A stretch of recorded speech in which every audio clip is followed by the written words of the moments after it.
Greetings, Science Maximites. Take a moment and imagine with me, if you will, a time when the only way to light your house was with candles or oil lamps. There was no electricity. That meant no power tools, no video games, no telephones, and worst of all, no TV. Fortunately, we live in a world of electricity. If you've ever lost power in your city or neighborhood, you know how hard it is to get by without electricity, even for one day. But where does it all come from? Where do we get this electricity that we use all the time? We make it. That's the cool thing. And I can show you how to make it as well. Check it out. All you need is an electric motor. Electric motors are pretty simple. All you do is get a battery and you attach it to the electric motor, and that makes it work. There we go. Attached to the battery, it spins. But if you spin the electric motor, it creates electricity. And that's what we're gonna look at today, creating electricity. We're gonna build a wind turbine. But first, you need an electric motor. And you can probably get one from a broken toy. Just make sure that the toy is broken and that the broken part isn't the electric motor. Here's what you need: index cards or construction paper, scissors, push pins, science tape. It's the same as invisible tape, except I use this one for science. A cork, chopsticks, craft sticks, and modeling clay. And remember, all the steps for this experiment are on our website. To begin, cut the index cards into strips and tape down a push pin so it sticks out. Then fold over the index card and tape it together. Then stick the pin into the cork and repeat that step. If you want as many blades as you can get on your fan, you're welcome to do that. Next, take your modeling clay and stick the chopsticks in, then tape the craft sticks in between with science tape. Then take the motor and stick the cork on the end, then wedge the motor in between the craft sticks and tape it down so it stays put. And there you go, a fan that will spin in the wind. You want to adjust the fan blades so they all face on a bit of an angle. That way they will catch the wind and spin. There we go. Now when it spins, it will create electricity. I'll show you with this. It's a multimeter. And a multimeter measures little amounts of electric current. There. The hairdryer makes wind, spinning the fan blades, and we are creating electricity. Now, pretty much all electricity that you make comes down to turning a generator. A small motor like this isn't gonna produce a lot of electricity, barely enough to power one tiny little LED, but it's a start. And a good start is all we need, because today, on Science Max Experiments at Large, we're gonna look at all kinds of different ways of generating electricity. Plus, I wanna find out just how much electricity one human being can generate. Although, one human being is gonna be kinda lonely, I'm gonna need an expert. Oh, I know, Anthony from the Ontario Science Centre. He can help. I wonder if he's busy. Well, come on.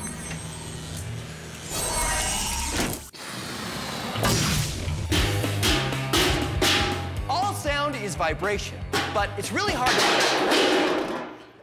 to learn about that vibration if you can't see it. I mean, sound is invisible, right? Well, here's a way that you can make sound visible. All you need is some plastic wrap and salt and a bowl, just a regular bowl, and an elastic like this. So what you do is you take the plastic wrap and cut off a piece just large enough to fit over the bowl, and then use the elastic to wrap around the bowl to keep the plastic tight. Pour some salt on the bowl, and then watch this. Hello, vibrating salt. The plastic wrap is stretched tight over the bowl, making it like a drum. A drum that's very sensitive to sound vibrations. Your ear works the same way. That's why we call it an ear drum. The vibrations from my voice make the plastic wrap vibrate, and that makes the salt dance. But there's more. Let's max this out. This is a Clad knee plate, and what it is just a piece of metal on a platform that vibrates up and down to a frequency which I can program with this dial here. And when the sound waves vibrate the plate, they can interact in ways that make the sand form interesting patterns. Take a look. The sounds I'm generating vibrate the plate, make it move like a wave. But when the vibrations reach the edge of the plate, they bounce back and interact with the other waves going the other way. The way these waves interact at different notes is what causes the sand to make these different shapes. So this is great, but you know what? We can max it out even more. Maxing it out even more.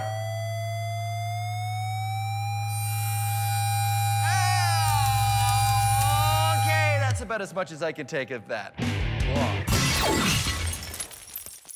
Friends coming over, and I don't have a table. But that's okay. I will make a table using my friends. This is an awesome experiment you can do with 4 friends. Come on in, science friends. I've got Sam and Dylan and Polly here to help me. So everybody turn to your left and sit sideways on the chair and then scooch the chairs into the middle. And then everybody leans back onto the knees of the other person. And then this is why I said you need 4 friends, because you need the 5th person to remove the chairs. Whoa. The reason why this works is because everybody's weight is being supported on the legs of the person next to them. Okay, we're gonna rotate in a circle, everybody. Okay, ready? Here we go, rotating, rotating. Oh, science table. Ooh, hey, we're pretty good at this. Okay, oh no. So there you go. Awesome way to make a table using your friends. Well done, science.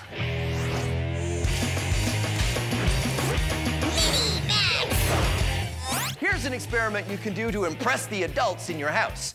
You need 3 glasses, all of equal height, and 3 knives, not sharp knives, the dull knives you use, maybe the ones you use at dinner time. Take your 3 knives and put them in a triangle, all equally spaced out.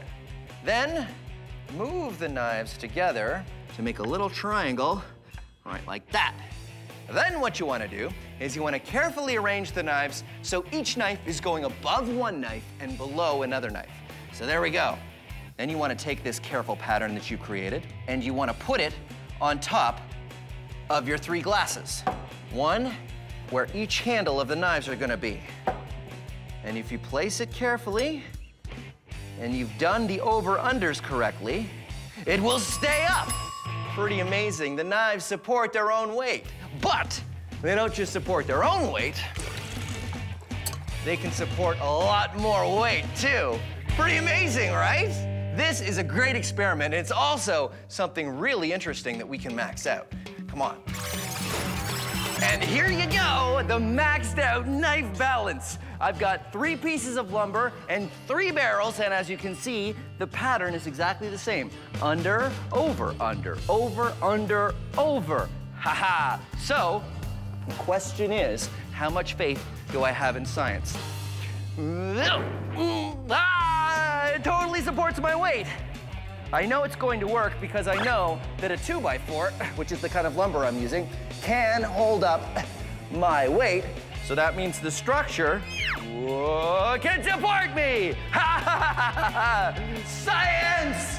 You know what the cool thing is? The cool thing is that even though it's holding me up, each one of these pieces of wood is only up because it's supported by the others. You pull one out and it all falls apart.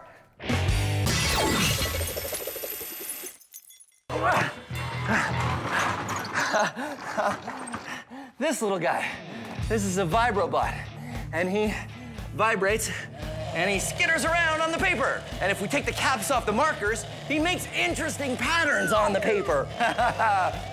Okay, so let's get started. Let's build a Vibrobot. Okay. Oh yeah, you know what?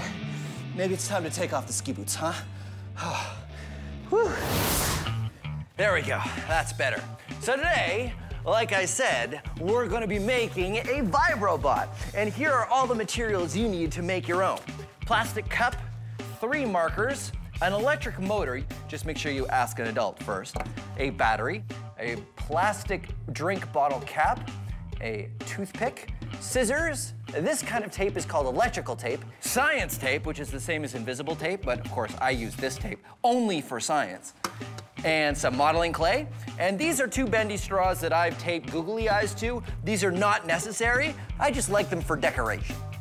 Now remember, if I'm going too fast here, which I probably will be, you can get all of the steps on how to make your very own Vibrobot on our website. Okay, so here's how you get started. First, you're gonna make the feet for your Vibrobot. So I attach some science tape to the markers, and then I put the marker on the bottom of the cup.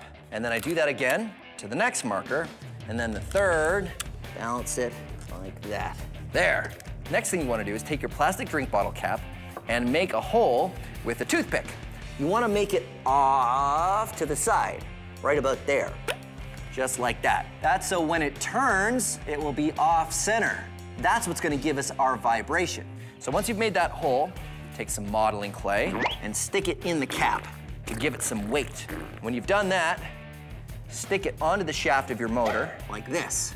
See how it's off center there? Now we just need to attach it to the Vibrobot. I just put it right here on the top, and I like to attach the battery to the back of the cup. And now, finally, we're going to attach the eyes. We take some science tape, and we put the straws over here.